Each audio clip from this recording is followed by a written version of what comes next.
जय हिंद दोस्तों, आज के इस वीडियो में हम एक्सरसाइज 3.3 के सारे क्वेश्चन को सॉल्व करेंगे। मुझे उम्मीद है कि आपने इंट्रोडक्शन के सेशन को देख लिया होगा। अगर इंट्रोडक्शन वाली वीडियो अभी तक नहीं देखा तो ऊपर जो लिंक आ रही है उसको क्लिक करके आप इंट्रोडक्शन की वीडियो देख सकते हैं, ताकि आपको क्वेश्चन को सॉल्व करना बहुत ही आसान हो जाए। बाय द वे, हम क्वेश्चन को रीड करते हैं और समझते हैं कि क्वेश्चन कैसे सॉल्व किया जाएगा। तो solve the following pair of linear equation by elimination method and substitution method. मतलब यहाँ पे आपको क्या बोल दिया गया कि एक ही इक्वेशन को एलिमिनेशन और सब्स्टिट्यूशन मेथड के द्वारा सॉल्व करके बताओ। ठीक है, ये आपको बोल दिया गया। 3.2 में आपने क्या किया कि आपने सिर्फ एलिमिनेशन मेथड या सब्स्टिट्यूशन अलग अलग मेथड का यूज किया, बट यहाँ पे एक ही मेथड से दोनों क्वेश्चन को सॉल्व करना है। आपको टेंशन लेने की जरूरत नहीं है, वीडियो को एंड तक देखें, आपको दोनों मेथड यहाँ पे समझ में आ जाएगी। बाय द वे, यहाँ से आपके कॉन्फिडेंस भी इंप्रूव हो जाएंगे। तो हम यहाँ पे सॉल्व करेंगे। सबसे पहले हम एलिमिनेशन मेथड के द्वारा सॉल्व करेंगे। ठीक है, तो यहाँ पे हम लिखते हैं सॉल्व। किस मेथड के द्वारा सॉल्व कर रहे हैं, तो यहाँ पे लिख लो by elimination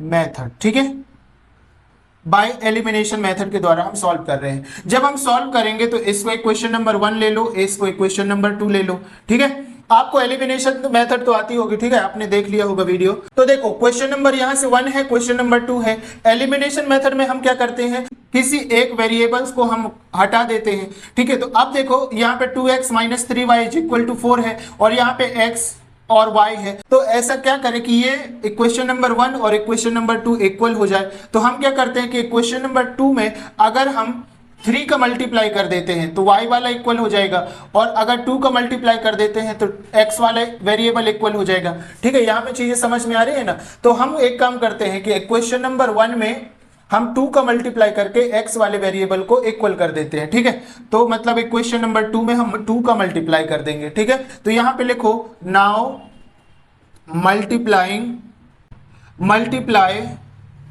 by 2 in equation number 1। ठीक है, ये आपको लिखना है। जब 2 से मल्टीप्लाई कर देंगे तो इक्वेशन नंबर 1 क्या हो जाएगा, 2x हो जाएगा। इस 2 का मल्टीप्लाई इसके साथ होगा, पूरे के साथ होगा ना। तो 2 का मल्टीप्लाई x के साथ हुआ तो 2x हो गया, प्लस है तो प्लस लगा दो।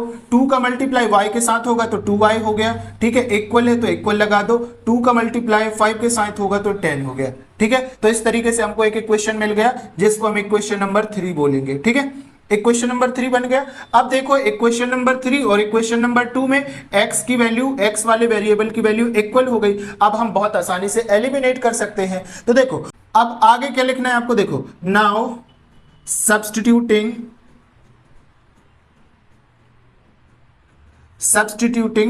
From equation number 3 to 2। ठीक है, मतलब इक्वेशन नंबर 3 से इक्वेशन नंबर 1 को क्या कर देंगे, हम सब्स्टिट्यूट कर देंगे।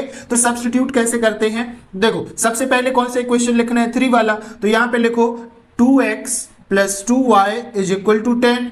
ठीक है, फिर किसको लिखो, इक्वेशन नंबर 2 को। तो भाई इक्वेशन नंबर 2 क्या है आपके पास, बोलो साथ में, इक्वेशन नंबर 2 2x - 3y = हमारे पास है 4। ठीक है, इस तरीके से आपको लाइन खींच देना है। हम क्या कर रहे हैं, सब्स्टिट्यूट कर रहे हैं। तो मैंने इंट्रोडक्शन में आपको बताया था कि जब हम सब्स्टिट्यूट करते हैं तो ये जो नीचे वाला रहता है इसके साइन चेंज हो जाते हैं। दैट मीन्स यहाँ पे प्लस है, कोई साइन नहीं है मतलब प्लस है, तो ये हो जाएगा माइनस में। यहाँ पे माइनस है तो ये हो जाएगा प्लस में, और यहाँ पे हमारे पास प्लस है मतलब कोई साइन नहीं है तो प्लस है, तो ये हो जाएगा हमारे पास माइनस में। हमको ऊपर वाले इक्वेशन से कोई मतलब नहीं है, इसमें हमको कोई छेड़खानी नहीं करना है। हमको सिर्फ नीचे वाले इक्वेशन को चेंज करना है, और ये डिपेंड करेगा कि आपने इक्वेशन को किस हिसाब से अरेंज किया है। ठीक है, इस हिसाब से। तो अब हम आगे सॉल्व करते हैं। तो यहाँ पे देखो, ये 2x और ये माइनस का 2x, तो ये कट जाएगा। इसी को तो एलिमिनेशन कहते हैं, यही तो एलिमिनेट करना था हमको। अब ये प्लस का 2y और ये प्लस का 2y, अब ये वाला साइन कंसीडर किया जाएगा, ये वाला साइन नहीं कंसीडर किया जाएगा जो पहले से लगा है। तो 2y और 3y, कितना y हो गया, 5y इक्वल है तो इक्वल लगाओ। अब देखो यहाँ से 10 में से 4 चला जाएगा, माइनस हो जाएगा, क्योंकि माइनस का साइन है। तो कितना बचेगा, 6 बचेगा। तो इस तरीके से अगर यहाँ से y की वैल्यू निकालेंगे तो आपके पास क्या हो जाएगा, 6/5। ठीक है, यहां से आपके पास y की वैल्यू आ गई 6/5। ठीक है, सिमिलरली इसी तरीके से आप किसकी वैल्यू निकालेंगे, x की वैल्यू। अब x की वैल्यू के लिए y की वैल्यू को हम इक्वेशन नंबर 2 में पुट कर देंगे। तो यहां पे लिख लो now putting value of y in equation number second. ठीक है, सेकेंड इक्वेशन में पुट करके हमको x की वैल्यू आ जाएगी। तो सेकेंड इक्वेशन क्या है, 2x minus 3y is equal to 4। 2x minus 3y is equal to 4, ये इक्वेशन है हमारे पास। लेकिन y की वैल्यू ये पुट करना है, तो ये हो जाएगा हमारे पास 2x माइनस में 3 इंटू वाई की वैल्यू क्या है भाई आपके पास, ये y की वैल्यू रखना है आपके पास 6/5। तो ये हो जाएगा 6 divide by 5 is equal to हमारे पास हो गया 4। बाकी तो सेम टू सेम लिखा रहेगा। तो ये हो जाएगा आपके पास 2x माइनस में 3 6 जा 18 divide by 5 is equal to 4। ठीक है, अब ये तो हमारे पास फैक्टर हो गया, तो इसको कैसे सॉल्व करेंगे, तो इसका मल्टीप्लाई इसमें हो जाएगा। तो 5 2 जा 10 हो जाएगा, x है तो x रहेगा माइनस 18, ये पूरे के डिवाइड में 5 इज इक्वल टू 4। अब हम आगे सॉल्व करने के लिए क्या करेंगे, इसका मल्टीप्लाई कर देंगे इसके साथ। ठीक है, डिनोमिनेटर का मल्टीप्लाई हो जाएगा यहाँ पे। तो इस इक्वेशन को मैं यहाँ पे आपको सॉल्व करता हूँ। तो देखो ये क्या लिखा है, 10x है तो यहाँ पे लिखो 10x। ठीक है, माइनस है तो यहाँ पे लिखो माइनस, 18 है यहाँ पे भैया 18 लिखो, इक्वल टू लिखो, 5 का मल्टीप्लाई 4 के साथ होगा, यहाँ पे मल्टीप्लाई होगा ध्यान रखना। तो 5 का मल्टीप्लाई 4 के साथ होगा तो 20 हो जाएगा हमारे पास। तो ये हो जाएगा 20।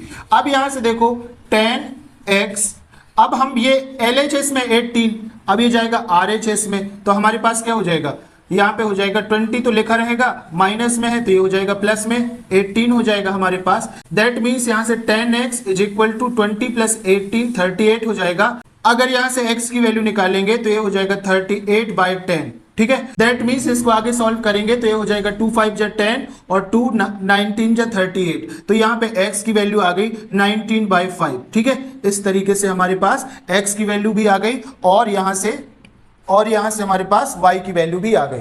तो ये हमारे पास किस मेथड से आई है, तो बाय एलिमिनेशन मेथड से। अब इसी इक्वेशन को, सेम इक्वेशन को हम किस सब्स्टिट्यूशन मेथड के द्वारा सॉल्व करेंगे। तो यहां पे लिख लो भाई आप लोग, यहां पे लिखो बाय सब्स्टिट्यूशन मेथड। ठीक है, बाय सब्स्टिट्यूशन मेथड। आपके पास इक्वेशन क्या है, x plus y is equal to 5। That means x plus y is equal to 5, ये क्वेश्चन नंबर 1 है। और 2x minus 3y is equal to 4, तो ये हो जाएगा 2x minus 3y is equal to 4। ठीक है, ये आपके पास इक्वेशन नंबर 1 है, ये आपके पास इक्वेशन नंबर 2 है। अब आगे हमको सॉल्व करना है, तो हमको पता है कि सब्स्टिट्यूशन मेथड में हम वैल्यू को सब्स्टिट्यूट कर देते हैं। तो यहाँ पे हम सॉल्व कर रहे हैं। ठीक है, यहाँ पे हम सॉल्व कर रहे हैं, तो हम इसको सॉल्व करेंगे फ्रॉम इक्वेशन नंबर 1 से। फ्रॉम इक्वेशन नंबर 1 आप 2 से भी कर सकते हैं, कोई दिक्कत नहीं। मैंने पहले ही बता दिया है कि आप चाहे 1 से सॉल्व करें चाहे 2 से सॉल्व करें, आंसर तो बराबर आएगा। तो आपके पास क्या है, equation number 1 x plus y is equal to 5, ये दिया है भाई आपके पास। तो यहां से हम x की वैल्यू निकाल लेते हैं। x इज इक्वल टू क्या हो जाएगा 5, ये y प्लस में है, LHS में जाएगा RHS में, तो माइनस में y हो जाएगा। ठीक है, यहां से हमको x की वैल्यू मिल गई, इसको हम बोलते हैं इक्वेशन नंबर 3। ठीक है, इक्वेशन नंबर 3 आ गया। अब इक्वेशन नंबर 3 की वैल्यू इक्वेशन नंबर 2 में पुट कर देंगे। ठीक है, now putting value of x in equation number 2। ठीक है, इक्वेशन नंबर 2 में पुट कर देंगे। अच्छा, 1 में पुट नहीं करेंगे। ठीक है, ये ध्यान रखना, क्योंकि हमने ये वाली x की वैल्यू फ्रॉम इक्वेशन नंबर 1 से बनाई है, तो हम पुट करेंगे दूसरे वाले इक्वेशन में। तो इक्वेशन नंबर 2 क्या है, 2x minus 3y is equal to 4। 2x minus 3y is equal to 4, ये हमारे पास इक्वेशन है। तो यहाँ पे हम x की वैल्यू पुट कर देंगे, तो ये हो जाएगा 2, x की जगह पे क्या आ जाएगा 5 माइनस y। ठीक है, तो ये हो जाएगा ब्रैकेट में 5 minus y minus 3y is equal to 4। ठीक है, इस तरीके से हो जाएगा। अब मल्टीप्लाई कर लो, 2 का मल्टीप्लाई 5 के साथ होगा तो 5 2 10, माइनस है तो माइनस, 2 का मल्टीप्लाई y के साथ होगा तो माइनस का 2y हो जाएगा, 3y है तो माइनस का 3y इज इक्वल टू 4। ठीक है, तो आपको बिल्कुल सिस्टमेटिक तरीके से करना है सॉल्व, कोई भी साइन के साथ, कोई भी नंबर के साथ छेड़खानी बिल्कुल नहीं करनी है। तो ये देखो, माइनस का 3y और माइनस का 2y, तो क्या माइनस और माइनस हमारे पास प्लस होते हैं, लेकिन साइन माइनस का लगता है, तो 3 और 2 हो जाएगा हमारे पास 5y, लेकिन साइन माइनस का लेगा इज इक्वल टू 4 है तो 4 लिखा रहेगा, ये प्लस में है ना हमारे पास, तो ये जाएगा हमारे पास RHS में, तो ये हो जाएगा हमारे पास माइनस में 10। दैट मीन्स ये हो जाएगा 5y is equal to minus 10 से 4 चला जाएगा क्योंकि 4 तो छोटा नंबर है, तो ये हमारे पास हो जाएगा माइनस का 6। यहाँ पे माइनस ऑलरेडी लगा था, इससे ये कट जाएगा। दैट मीन्स अगर यहाँ पे आगे सॉल्व करेंगे तो क्या हो जाएगा आपके पास 5y इज इक्वल टू 6 लिखा है, इसको मैंने यहाँ पे लिख दिया। y की वैल्यू निकालेंगे तो 6/5 आपके पास हो जाएगी। ठीक है, इस तरीके से आपने y की वैल्यू निकाल लिया। सिमिलरली हम किसकी वैल्यू निकालेंगे, x की वैल्यू। तो x की वैल्यू निकालने के लिए हम y की वैल्यू को इक्वेशन नंबर 3 में पुट कर देंगे। तो यहाँ पे लिखो now putting value of y in equation number 3। ठीक है, इक्वेशन नंबर 3 क्या है भाई आपके पास, x is equal to 5 minus y, तो ये हो जाएगा x is equal to 5 minus y. ठीक है, अब x is equal to 5, y की वैल्यू क्या है आपके पास, तो देखो y की वैल्यू ये निकाला ना आपने 6/5। ठीक है, यहां पे लिखना y इज इक्वल टू 6/5 आपको पुट करना है। ठीक है, तो ये हो जाएगा -6/5। ठीक है, इस तरीके से यहां पे हमने क्या किया, ये वाले y की वैल्यू को पुट कर दिया जो हमने यहां पे ऑलरेडी निकाला था। तो x इज इक्वल टू, इसको आगे सॉल्व करेंगे तो क्या हो जाएगा, इसका मल्टीप्लाई इसके साथ हो जाएगा। तो 25, 5 5 जा 25, माइनस है तो माइनस, 6 है तो 6 और 5 डिवाइड में हो जाएगा। तो आगे सॉल्व करेंगे तो 25 में से 6 जाएगा तो कितना बचेगा 19, और 5 है तो 5 आ गया। तो इस तरीके से हमारे पास x की वैल्यू आ गई। अब हम मैच करते हैं हमारे आंसर को। देखो तो x की वैल्यू क्या आई, यहाँ पे हम y की वैल्यू भी लिख लेते हैं। y इज इक्वल टू हमारे पास क्या आया 6/5। अब हम मैच करेंगे आंसर को। देखो x की वैल्यू क्या आई 19/5। ठीक है, किस मेथड से, सब्स्टिट्यूशन मेथड से। अब यहां पे देखते हैं बाय एलिमिनेशन मेथड x की वैल्यू क्या आई 19/5। ठीक है, मतलब x की वैल्यू सेम आई है। यहां पे देखो y की वैल्यू क्या आई 6/5 आई है सब्स्टिट्यूशन मेथड से, और एलिमिनेशन से भी आप देखोगे तो 6/5 y की वैल्यू आई है। तो इस तरीके से आपको क्वेश्चन सॉल्व करना है, मतलब आपके आंसर हमेशा इक्वल आएंगे, चाहे आप सब्स्टिट्यूशन मेथड से करें चाहे आप एलिमिनेशन मेथड से करें। बाय द वे, इस तरीके के क्वेश्चन सॉल्व करने के बाद आपका जो कॉन्फिडेंस है बिल्कुल एक्सट्रीम लेवल का हो जाएगा। फिर आपको कोई भी क्वेश्चन आए किसी भी मेथड से तो आप सॉल्व कर सकते हैं। आई होप सो कि ये वीडियो भी आपको समझ में आ गया होगा। ठीक है, फिर भी कहीं डाउट है तो आप कमेंट कर सकते हैं। Now we are moving towards question number 2।